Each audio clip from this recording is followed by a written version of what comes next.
Here's the deal. We are in our sermon series that we've been walking through this summer. That we've got, I think next week's our last week of this, going through the book of James. And we've just been doing kind of a line by line, going through the actual entire book of James. It's on the front of your program. And we are going to be looking at the end of chapter 4, the beginning of chapter 5 today. And as we have seen as we've walked through this book of James, the early church that he's writing to and the churches that he's sending this letter to obviously have lots of issues. But as you think about it too, what it's showing you is this. No church is perfect. All churches have issues because churches are people, okay? And churches have broken people. And so there's always going to be brokenness. There's always going to be issues in the church that don't look exactly the way Christ wants the church to look. And so our goal is always trying to get to a better place as a church, to grow, develop, and become more of what Christ wants us to be. And so you're seeing that in this church as he sends this letter out to the churches of the early period as well. And today the issue he's going to address is this: self-reliance. He's going to deal with the issue of self-reliance. Obviously, one of the issues the early churches were having was this.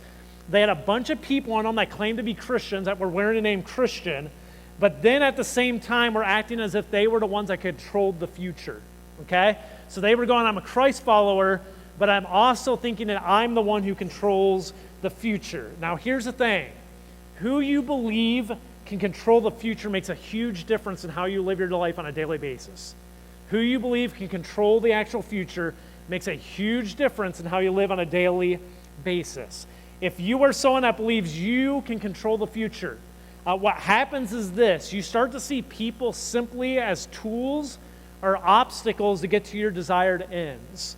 What I mean by that is this: if you think you have the ability to manipulate and control the future and get to where you want to get to, and that you can control that whole process, everybody you run into and everyone in your life either becomes a tool that you can use to get there, or they become an obstacle who's constantly getting in your way of getting to where you want to get to.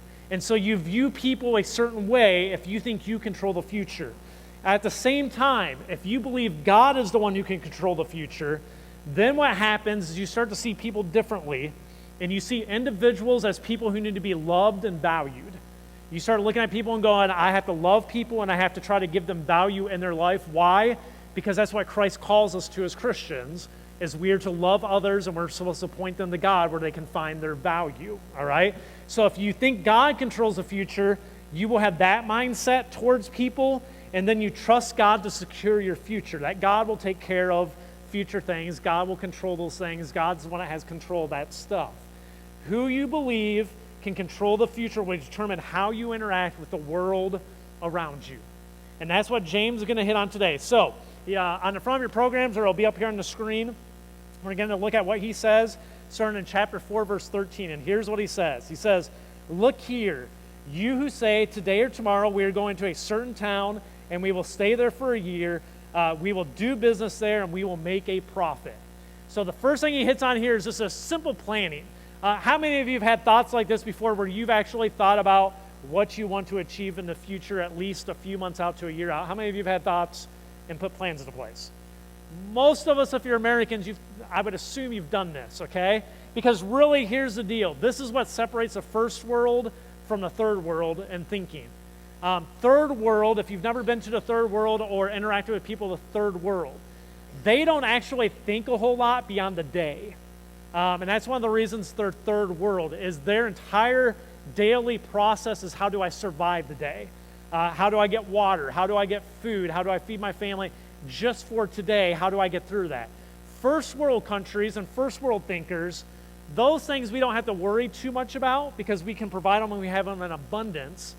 Therefore, what we do is we spend a lot of time thinking about what we're going to do next, or what we want to achieve, or what we want to get. And that usually involves some type of planning forward, weeks, months, years, decades ahead, where we go, this is where I want to get to. And what James here is kind of pointing out that mindset. And he's pointing out a first world mindset. Those of you who are thinking, today or tomorrow I'm going to go do this, I'm going to plan this, I'm going to make this business, and I'm going to make this profit. And he's going planning. Then he goes on to say this in verse 14 through 16. He says, how do you know what your life will be like tomorrow? Okay, very simple question. He's just saying this: does any of you actually know what your life's going to be tomorrow? You have an idea because you're thinking it's going to stick to the routine. But how often does your routine get interrupted by something that's not routine that you weren't planning for? Quite often, okay? And he goes, how do you know what your life's going to be tomorrow? Your life is like a morning fog. It's here for a little while, then it's gone. What you ought to say is this: if the Lord wants us to, we will live and we will do this or that. Otherwise, you are boasting about your own pretentious plans, and all such boasting is what? Evil. Okay? So here's the point he's making is this. He's not saying that planning for the future is bad or wrong, or there's anything wrong with that. It almost seems like he's going, that's what should be considered natural, that you're planning for the future. Okay? You're having forward-thinking thoughts. What he is pointing out is this: planning for the future while excluding God from it is naive and ignorant. Okay, that's what he's saying. He's saying planning for the future and excluding God and keeping him over there, and you just making all of your plans with him on the sidelines. He's going, that's naive, it's stupid, it's ignorant. You don't realize how quickly your life can just be gone like that, or other people's lives can just be gone like that. You don't get it, and you're being naive, and you're ignorant. And then he goes on to say this: and then if you take those plans you planned, excluding God and sticking them over there, that's just your plans, and then go around boasting about it and telling people what you're going to do and what you're going to achieve, he's going, that just crosses the line, not from just being dumb and naive. Now you're doing something that's evil. And the reason I think he's saying it's evil is this, is he's basically going, you're telling everyone else who's God. And it isn't him, it's you. And so you're running around claiming, I'm God of my own life, and I'm God, and I can create the future, I can plan the future, and I know how it's all going to work out, and I'm going to get there. And the thing in the American culture is we see a lot of this. This is what we are all pre-programmed with a lot in our culture is this: you need to know what your goals are and what you want in the future, and you need to go get it, right? That's the American way.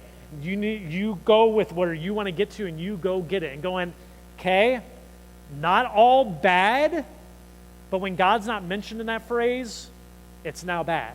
And when you go tell other people what you're going to achieve, now you've crossed into evil. Because now you've become your own God, and you've put God totally on the sidelines and God, you aren't part of any of this.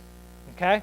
He goes on to say this in verse 17. He says, remember, it is sin to know what you ought to do and then not do it. So then he has this tagline at the end of this thought, and you go, what is that? That's kind of disconnected some, but really what it's doing is it's connecting the first two things together and bringing it all to one place. And here's kind of what he's bringing up, is he's got this mindset. If you exclude God from your planning, then it's reasonable to assume that you will also exclude God from everything else in your life.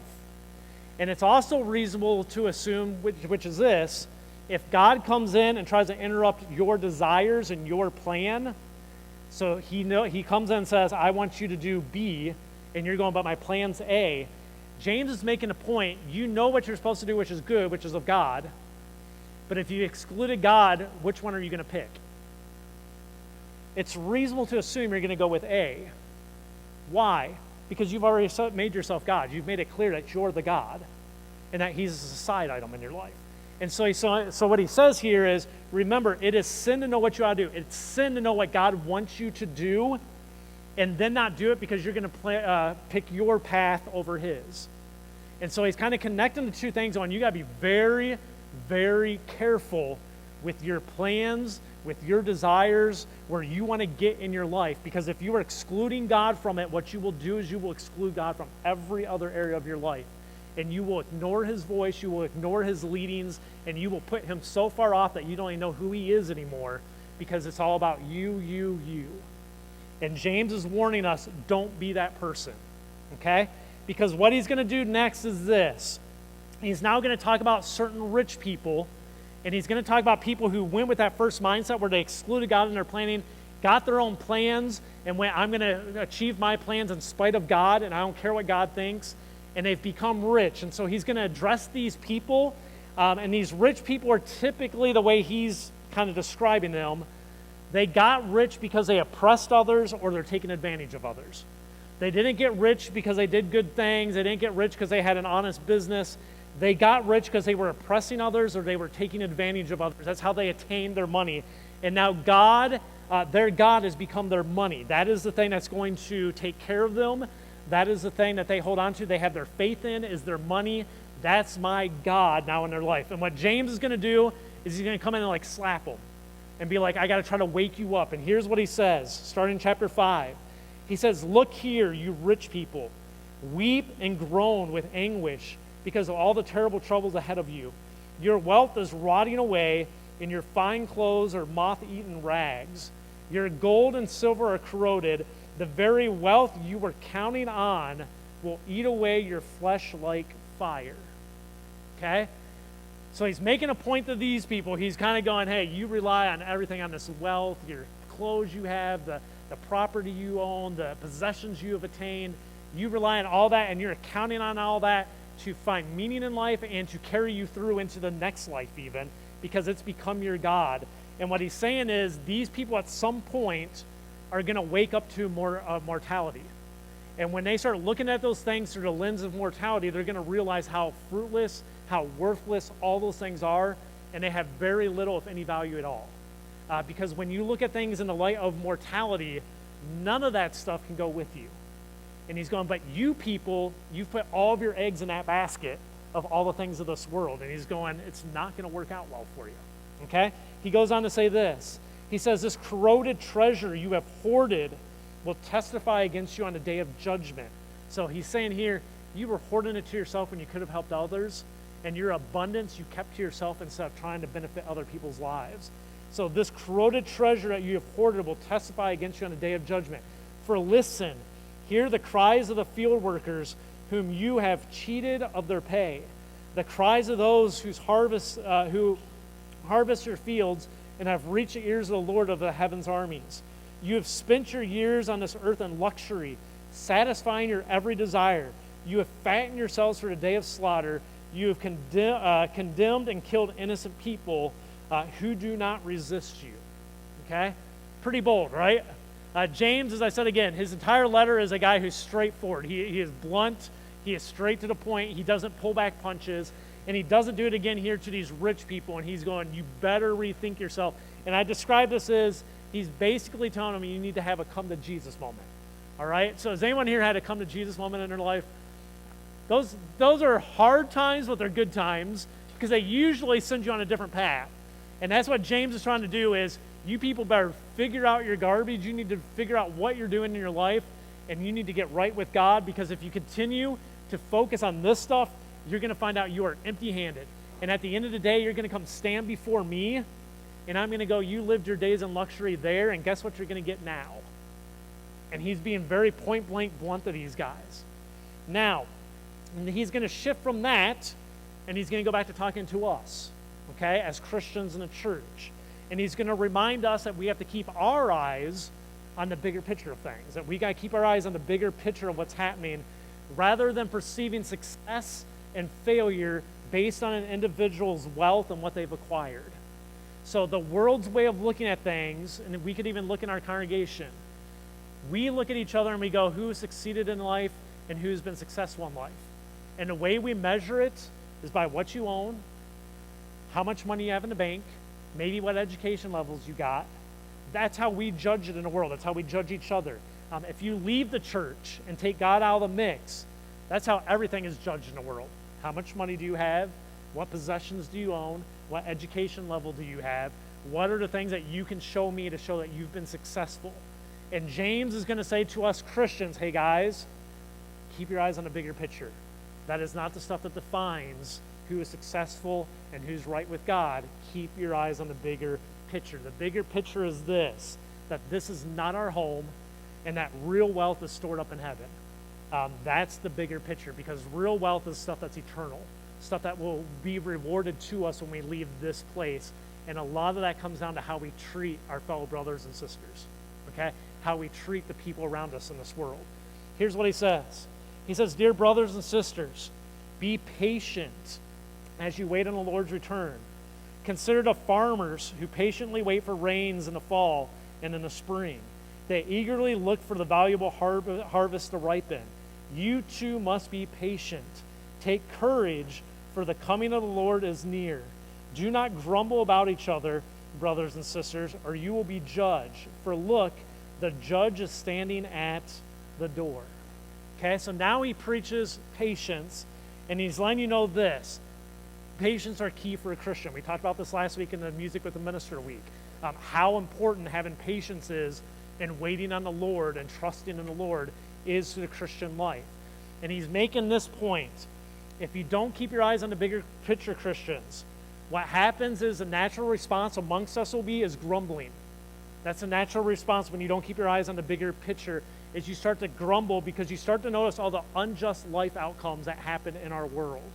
And what I mean by that is this. Look at your famous people who have the most money in the world. Look at your tech people who create the tech and everything in our world that are the wealthiest people in our world. How many of them actually live a Christian lifestyle? Very few, right? If you think of Hollywood, if you think of big tech, you think of those guys, you know their lives. I'd have a hard time listing 5 or something on my hand that you would say, those are people that look like they're decent people who actually live a Christian lifestyle, who look like they love people, that aren't doing all sorts of immoral things on the side and stuff like that we find out all the time. We typically see this in our lives when we do not keep our eyes on the bigger picture. We start to grumble because we see those people and go, why are they succeeding and why am I not on the world's values? Why do they have all the money and I don't? Why does that person over there that lives 3 houses down to me driving that car and I have my car and I know how they live and I know how I live? God, why is that happening? And you start to see things as unjust. And what happens is when you get that mindset of grumbling about what other people have, and you see people that are unjust having more than you, you start to get an entitlement mentality. And an entitlement mentality leads you to constant depression, anger, and resentment. And what an entitlement mentality is this, it's where you assume you deserve certain things, and the reason you don't have them is other people took them from you. Okay? That's a victim mentality, which is Gary over here, the reason I don't have the car I want to drive right now is because Gary's done some things in my life to prevent me from getting the stuff I need to get to be able to buy that car, and it's Gary's fault. It has nothing to do with me. And so what that does is it automatically, you can imagine this, it leads to you grumbling. It leads to you resenting Gary. It leads to you looking at Gary and going, he's oppressing me. It leads to me being angry about it, depressed about it, resenting him and everything else, and going, I don't like Gary anymore, and I'm going to start finding every little issue in Gary's life that now I can point out to other people and go, look how bad he is. And that starts to dominate your life. And James here is saying, guys, keep your eyes on the bigger picture. Otherwise, you start to grumble against each other. Then he says this. He says, for example, for examples of patience and suffering, dear brothers and sisters, look at the prophets who spoke in the name of the Lord. We give great honor to those who endured under suffering. For instance, you know about Job, a man of great endurance. You can see how the Lord was kind to him at the end, for the Lord is full of tenderness and mercy. Okay? And so this is interesting. He points out the prophets of old, the people we highlight and we celebrate as Christians. Here's the thing about it, though. If you look at most of their lives, none of us would want to live their lives. But we celebrate their lives because a lot of them suffered and they had patience trusting in God. And so we value that and we hold them up and go, those are great examples of followers of Christ, followers of God, because they had patience during horrible times and they relied on God. But we sit there and go, I would never want to be them. Like, I wouldn't want to live through what they lived through. That was horrible stuff they lived through. So one of the key traits, again, of Christians, patience. You have to learn to be patient. You have to keep your eyes on the larger picture, trusting that God's promises will come to be as he claims they will. And no matter what you suffer in this life, no matter how bad it looks at the moment, you trust God's promises are eternal. God's promises will take place. They will come to fruition. So I don't need to grumble against people who have unjust things that have more than me, because I know someday God's going to take care of me. And he's not going to just take care of me for a few years here. He's going to take care of me for eternity. And that's where I find my hope. That's where I find my confidence. That is where I find my patience, is trusting in that. Finally, here's what happens in this section. James kind of shifts to a completely different topic where he's going to talk about integrity in words. And real quick, like I told you at the beginning when we started this book, James is like the modern day Proverbs, the book of Proverbs from the Old Testament. So he writes a lot of ways like the book of Proverbs was, which is he gives a lot of short little snippets of advice, but they shift topic pretty quickly, all right? And he's just kind of going through a task list of things I got to get out to you. And that's what he does here, because then he shifts right to this. He says, but most of all, my brothers and sisters, never take an oath by heaven or earth or anything else. Just say a simple yes or no, so you will not sin and be condemned, okay? So his last little thing after telling you to be patient, his last little thing about telling you not to be so focused on wealth and acquiring wealth, his last little thing after telling you don't plan without including God in it, is this thing here is, hey, be a person of integrity with your words. And what he wants you to understand is this: if you find yourself attempting to be vague or deceptive when you talk to people, that's an issue with you. The times that we are vague and we are deceptive with people, where we beat around the bush when they ask us questions, the reason we do that isn't because that's just how we naturally talk. The reason we do that is we know we've done something that we're not proud of, or something that's not right inside of us, and so therefore we're trying to defend ourselves, and we're trying to be vague or deceptive in how we respond to an answer to cover up what we've done. And what he's saying is this: if you find yourself doing that a lot in your conversations, you've got a problem. You've got a spiritual problem. You're doing things you know you shouldn't be doing, and when people are asking you questions that might reveal some of that, you're trying to beat around the bush, you're trying to be vague about it, you're trying to be deceptive about it, you're trying to distract them to a different path so they don't think about that. And he's going, that's a spiritual issue, and if you see it happening in your life, you need to rethink what you're doing. Okay, get some integrity. He's basically saying, Christians, you have to be people of integrity with both men and God. You need to be clear in the things you say. You need to have people be able to hear what you say and go, I got it, I understand exactly what you're saying, and you're telling me yes or no, or you're being truthful or not truthful. You're being very clear with me. That's who we are called to be as Christians. As I close today's little passage that we just went through there, I think the best way to wrap up what James is trying to teach us here is by going back to Proverbs and looking at one of the Proverbs because it seemed to influence his teaching here. And it just comes from Proverbs chapter 3, 5, verse 6, which I know is my mom's favorite verse, right? Isn't this your favorite? So Proverbs 5, chapter 3, 5 through 6, same things James is trying to teach us, just in a much shorter little segment here. He says, trust in the Lord with all of your heart. Do not depend on your own understanding. Seek his will in all you do, and he will show you which path to take. Okay? To sum up what James is trying to teach you today is simply this. Include God in all of your planning. Include God on a daily basis in your life. It's very dangerous, guys, if God just pops into your life on Sunday. Okay? If the time you think about God is on Sunday when you're at church, and that's when he pops into your planning and your thinking, that's a problem. If God pops in every 2 to 3 days and he just pops in your thinking every few days, and you're like, maybe I need to think about what God wants here, something, that's a problem. Okay? Really what Proverbs is teaching us, what James is teaching us is this. God needs to be a constant partner with you in everything you're doing in your life. He needs to be in your discussions. He needs to be in your planning. He needs to be a part of your life on a regular basis. And then there's this, what it says will be the result. If you seek his will in all you do, so you include him in all you do, he will show you which path to take. He's basically saying you won't walk through life blind. You won't walk through life going into the future going, I don't know what to prepare for. I don't know what's coming next. You can have confidence in the moment going, I know I've included God in this, so even though I can't see what's coming next, I can have confidence because I know God's with me. And God, here's the key, God can see forward.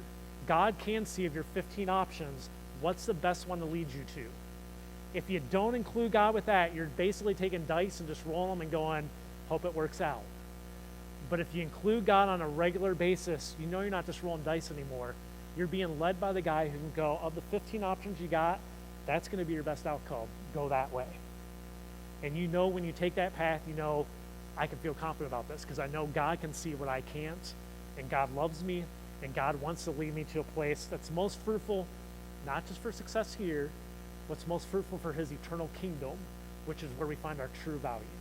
Would you pray with me? Heavenly Father,